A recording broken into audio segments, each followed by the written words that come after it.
2 empty seats stared back at me from the front row of my wedding. I checked my phone one more time. Maybe there was traffic. Maybe they were running late. Then the text came through. We won't be attending. A trivial event for someone at the bottom isn't worth the drive. My own mother, on my wedding day, Guess whispered. My maid of honor squeezed my hand. My new husband looked ready to walk out and drive to their house himself. But I smiled. I nodded to the officiant. The ceremony began. Because here's what my parents didn't know. I had receipts, every text, every email, every single dollar, and by the end of this story, those 2 empty seats would cost them everything. What kind of parents skip their child's wedding and call it trivial? Drop your time zone in the comments and hit that like button. You're going to want to see where this goes. Let me back up. I grew up in a house with 2 children and 1 golden child. My older brother Ryan got everything. Private school, college paid in full, a brand new car for graduation. When he got married 5 years ago, my parents threw him a wedding with 200 guests, an open bar, and a week in Bali. The bill? $78,000. When I graduated community college, working 2 jobs to pay my own way, I got a card with $50 inside. We're so proud of you. Love, Mom and Dad. I kept that card. I keep everything. That's something I learned early. In my family, memory was selective. Conversations got rewritten. Promises disappeared. So I started saving emails, screenshots, receipts, bank statements, text threads, not because I was paranoid, because I was paying attention. I worked my way up in tech. Senior software engineer, 6-figure salary. I bought my own house at 28. My parents' response? Well, you've always been independent. Not like Ryan, he needs us. When I got engaged, I didn't ask them to pay for anything. I knew better. My fiancé and I saved for 2 years. We picked a beautiful venue, small ceremony, 60 people, nothing extravagant. I just wanted them there. I didn't know it then. But those records I'd been keeping would become my leverage. 3 months before the wedding, I invited my parents to the venue walkthrough. They didn't come. Instead, my mom called with what she called a better idea. Sweetheart, we need to talk about this wedding. I was driving. I put her on speaker. Ryan's startup is going through a rough patch. He needs an infusion of capital. Your father and I have been talking, and we think it would be better if you just did a small courthouse thing. You could use the money you've saved to help your brother. Family takes care of family. I actually laughed. I thought she was joking. Mom, I've been planning this for a year. I paid for everything myself. Ryan's business problems aren't my responsibility. The warmth left her voice. Don't be selfish. You're already settled. You have a career. Ryan needs support right now. Your little party can wait. It's not a party. It's my wedding. She hung up. 20 minutes later, my dad texted. We didn't raise you to be dramatic. Ryan needs family support. You've always been independent. You'll be fine. I sent the invitation anyway. Formal, engraved, with a handwritten note inside. I hope you'll be there. Love always. They RSVP'd no. No explanation. No phone call. Just a checkmark in the declines box. I thought silence was the worst they could do. I was wrong. Wedding day, the venue was perfect. Flowers everywhere, string quartet playing softly. 60 people I loved, all dressed up and smiling. And 2 empty seats in the front row, little name cards on them. Parents of the bride.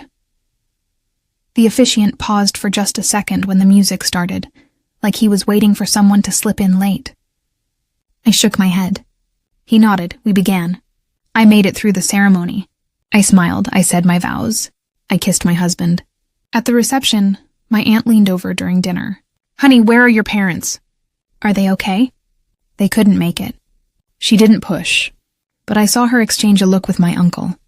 Then halfway through the toasts, my phone buzzed. I shouldn't have looked, but I did. Mom, we hope you understand. A trivial event for someone at the bottom isn't worth a 4-hour drive. We're thinking of Ryan tonight. I read it twice. Trivial event, someone at the bottom. My maid of honor saw my face and took the phone from my hand. I excused myself, walked out to the hallway, stood there alone in my wedding dress, trying not to cry. I thought I'd lost. That message was the last mistake they'd ever make. Honeymoon was wonderful. A week off-grid in the mountains, no phone, no family drama, just us. But when we got home, I walked straight to my office and opened the file cabinet. The folder was labeled Family Records, 2015 to present. Inside was everything. 9 years of documentation, and right on top was the spreadsheet I'd built 3 months earlier, when Mom first suggested I cancel. Ryan's wedding, line by line. Venue rental, $12,000. Catering for $200, $31,000. Open bar, $9,000. Band, $8,000. Flowers, $6,000. Photography, $7,000. Bali honeymoon, $5,000. Total paid by parents, $78,000. My wedding. Total contributed by parents, $0. I had the bank statements. The canceled checks, all made out to Ryan's vendors. Email threads where Mom bragged to her friends about sparing no expense for our boy's big day. I attached it all to a single PDF. Opened the family group chat. 32 people, parents, siblings, aunts, uncles, cousins, and I dropped the file. One line of text, since we're talking about priorities. Send. I closed my laptop. The chat went silent for 6 minutes. Then it exploded. But I wasn't done. My mom called 16 times in the first hour. I didn't answer. Then came the voicemail. How dare you air private family business like this? Take that down right now or you will regret it. I mean it. This is humiliating. Call me immediately. My dad sent an email that night. Calmer. Colder. You've crossed a line. Our attorney will be in touch. 3 days later, a cease and desist letter arrived by courier. Claims of defamation. Demands that I remove all materials from social platforms and issue a public apology. I hadn't posted anything publicly, just the family chat, but they were panicking. Then Ryan got involved. He posted on Instagram a throwback photo from a family vacation. Everyone smiling on a beach. The caption? Family is everything. Some people can't handle not being the center of attention. Prayers for healing. Subtweet of the year. The comments filled with heart emojis. So mature, Ryan. You're such a good son. I didn't respond. Then came the real move. Dad sent an ultimatum.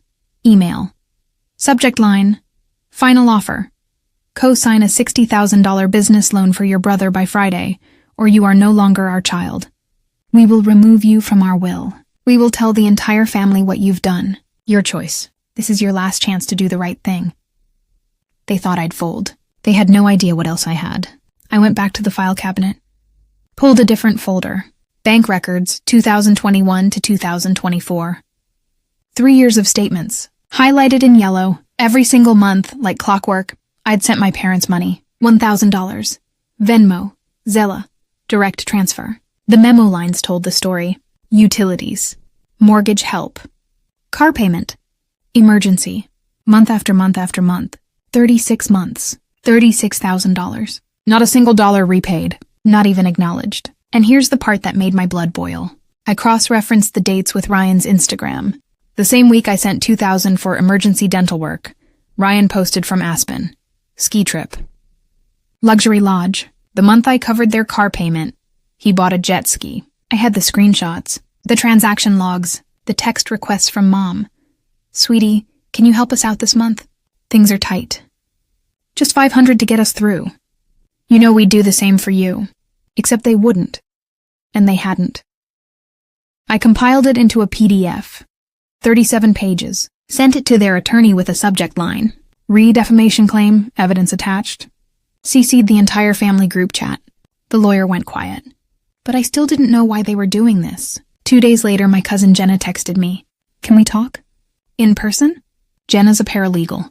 Works at the estate planning firm my grandmother used before she passed. We met for coffee. She slid a folder across the table.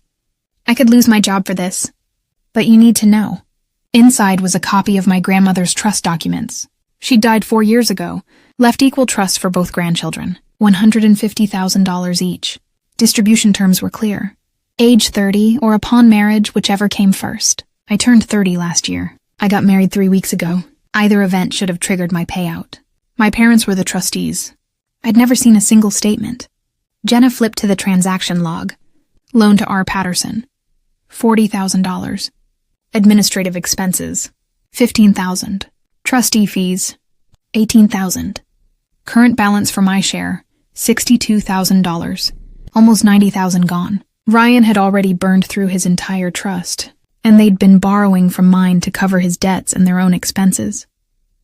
They needed me compliant, quiet, grateful. The wedding triggered the distribution clause. That's why they skipped it, why they called it trivial. If I was someone at the bottom, I wouldn't ask questions. I looked up at Jenna. Can I fix this? She nodded. Now I knew exactly what to do. I hired an attorney the next morning. Not the family firm. A specialist in trust and estate litigation 2 towns over. Her name was Angela. She had silver hair and a reputation for winning. I laid out everything. The wedding. The texts. The payments. The trust. She listened without interrupting. When I finished, she leaned back. This is textbook breach of fiduciary duty. Possibly embezzlement. How do you want to proceed? I want them removed as trustees. I want a full accounting of every dollar.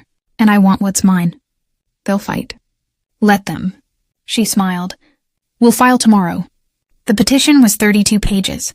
Removal of trustees. Demand for forensic accounting. Immediate distribution of remaining funds. Damages for mismanagement and breach of fiduciary duty. My parents were served by courier on a Tuesday morning. I didn't call. Didn't text. Didn't explain. I also froze every dollar of support.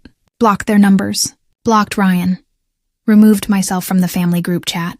Radio silence. They'd spent years teaching me I was at the bottom. Time to show them what the bottom could do. My last message to them was 4 words. Sent the morning of the court date. See you there. 3 weeks later, we walked into court. The courtroom was smaller than I expected. Wood paneling. Fluorescent lights. A judge who looked tired. My parents sat across the aisle with their attorney. My mom wouldn't look at me. My dad stared straight ahead, jaw tight. Ryan wasn't there. He wasn't a party to the case. But his name was all over my evidence binders. The judge called the case. Angela stood. Your Honor, this is a straightforward case of trustee misconduct. The respondents have systematically depleted my client's trust while enriching themselves and their other son. We have documentation. My parents' attorney stood. Older guy. Expensive suit. Your Honor, these are baseless accusations rooted in family conflict. The trustees acted in good faith. Administrative costs are normal. This is a daughter lashing out because she didn't get her way. The judge looked at me. Then at Angela. Let's see the documentation. Angela opened the first binder. Exhibit A, comparative wedding expenditures. Respondents spent $78,000 on their son's wedding. Contributed 0 to my clients. Then demanded she cancel her wedding to fund her brother's failing business. She slid the spreadsheet across. The judge raised his eyebrows. Exhibit B. My client provided $36,000 in direct financial support to respondents over 3 years. None repaid. During the same period, respondents funded their sons' luxury vacations and purchases. The payment ledger, the Instagram cross-reference. My parents' attorney tried to object. Your Honor, family gifts are not. I'll decide relevance, counsel. Angela didn't pause. Exhibit C, the trust transaction log. $40,000 transferred to the other beneficiary after he exhausted his own trust. $15,000 in unexplained administrative expenses. $18,000 in trustee fees for a static trust requiring minimal oversight. She looked at my parents. The respondents depleted $88,000 of my client's inheritance while telling her she was at the bottom and her life events were trivial. The judge turned to my parents' attorney. Where are the receipts for these administrative expenses? Silence. Counsel? We're compiling them, Your Honor. You've had 3 weeks since the petition was filed. More silence. The judge's expression hardened. I'm removing you as trustees effective immediately. A neutral successor will be appointed. You have 90 days to restore the trust to its full value, $88,000 plus interest, or face contempt proceedings and potential criminal referral for embezzlement. The gavel came down. My mother's face went white. My father stared at the table. I walked out of that courtroom $88,000 richer. And finally free. My parents sold their vacation condo to make the 90-day deadline. Barely. The wire transfer came through on day 87. $88,000 plus interest, deposited into the trust, then distributed to me in full. $150,000. What my grandmother intended. Ryan's startup folded 2 months later. Last I heard, he moved back in with them. I didn't gloat, didn't post, didn't send a single message. But I did make one decision about the money. I used part of it to endow a scholarship. The Eleanor Hawthorne First Generation Scholarship, named after my grandmother. Full ride for 1 student every year. Kids who work 2 jobs and put themselves through school. Kids who save everything because no one's saving them. The rest went into our home. Renovations. A real office. A garden. My husband and I started hosting our own holidays. Friendsgiving. Chosen family. People who showed up. The family split like I knew it would. Some cousins reached out, quiet messages. "I'm so sorry. We didn't know." Others stopped speaking to me entirely. That's okay. A year later, my mom left a voicemail. I almost deleted it without listening, but I didn't. "Hi, sweetie. It's Mom. I know it's been a while. I just wanted to say, I'm sorry if you felt hurt by everything that happened. We were under a lot of stress with Ryan's situation. Maybe we could get coffee sometime. I miss you. Sorry if I felt hurt. Not sorry for what she did. Sorry for how I felt about it." I saved the voicemail, added it to the folder, and I didn't reply. Some people think I should have forgiven them. That family is family. But here's what I learned. You can't control how people treat you, but you can absolutely control whether you stay. Boundaries aren't cruel. They're necessary. And sometimes the best revenge isn't revenge at all. It's just becoming someone they can't use anymore. I'm not at the bottom. I never was. I was just standing in a room where everyone else needed me to be small, so they could feel big. So I left the room. My wedding photos are beautiful, by the way, even with those 2 empty seats, because everyone who mattered was there. And that's the story. This is a fictionalized dramatization for entertainment purposes, and is not legal or financial advice. Now I want to hear from you. Would you have forgiven them? Would you have let it go for the sake of family peace? Or would you have done what I did? Drop your answer in the comments. I read every single one. And if this story resonated with you, hit subscribe. There are more where this came from. Thanks for watching.